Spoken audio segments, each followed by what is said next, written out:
안녕하십니까. 저는 대한캠핑협회 사무총장입니다. 최근 가족 단위로 캠핑을 즐기는 인구가 많이 늘었는데 사고가 잇따라 안전한 캠핑이 숙제로 떠올랐습니다. 시청자가 만드는 안전한 대한민국. 오늘은 캠핑 안전에 대해 함께 생각해 보았으면 합니다.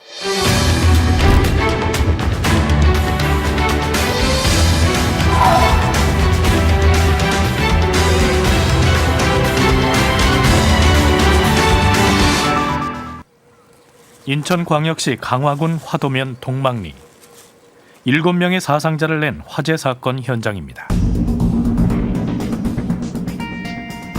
지난 3월 22일 새벽 텐트 안에서 일어난 불꽃이 삽시간에 텐트 전체로 번집니다.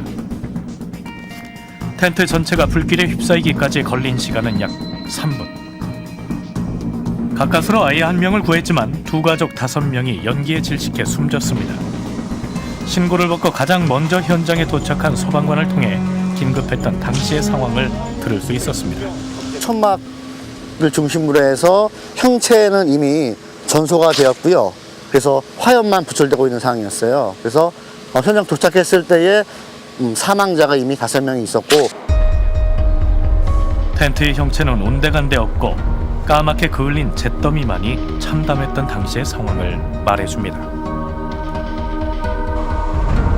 좁은 공간에서 피해 규모가 컸던 이유는 탈출하기 쉽지 않은 구조 때문이었습니다. 천막을 보시면 천막 재질이 상당히 두껍고요.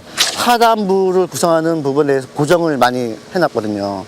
그리고 이 천막 내부가 야간엔 어둡기 때문에 탈출구를 찾는 데 어려움이 많이 있었을 거라고 생각됩니다.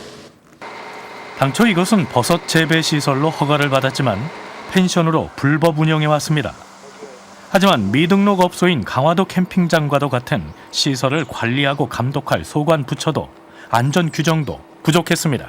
캠핑장 야영장은 소방특별조사 대상이 아니므로 규제할 마땅한 방법이 없습니다. 하루빨리 통합 안전 기준을 마련하고 법 개정을 통하여 안전을 위해 필수 기준을 갖추어 체계적인 관리가 이루어졌으면 하는 바람입니다. 지난 3월 14일 경기도 양평군의 한 캠핑장 텐트 안에서는 석유 난로 폭발로 인해서 어린이 2명이 사망했습니다.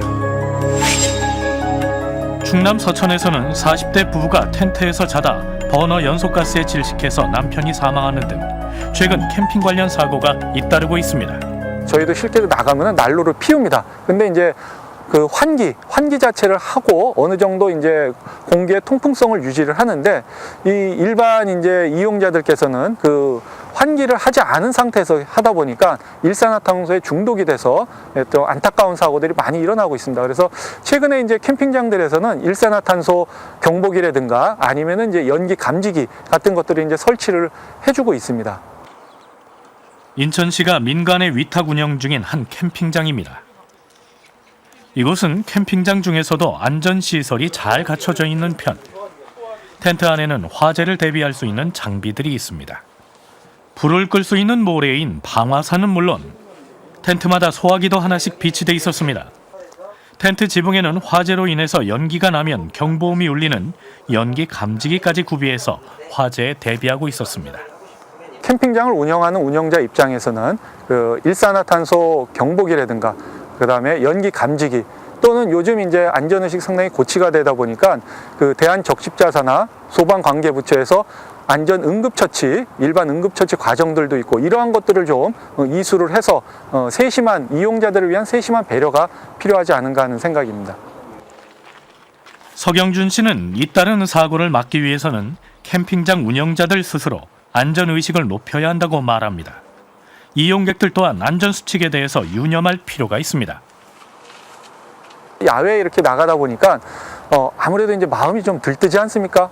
그러다 보니까 또 좀 과음을 하시다 보니까 그런 과음으로 인해서 이성을 좀 마비시키는 그러다 보니까 아무래도 좀 안전사고에 좀 대응이 좀 늦게 되는 그런 부분들이 없잖아 있습니다. 그래서 어떻게 보면 이제 그 건전한 이 음주 문화가 바람직한 캠핑 문화를 이끌어가지 않나 그런 생각입니다. 캠핑 인구 400만 시대.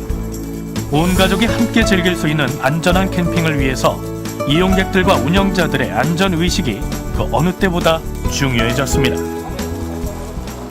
이용자들과 운영자들의 의식 개선, 제도가 뒷받침될 때 안전한 캠핑이 정착될 수 있습니다. 안전한 캠핑으로 소중한 가족을 지킵시다.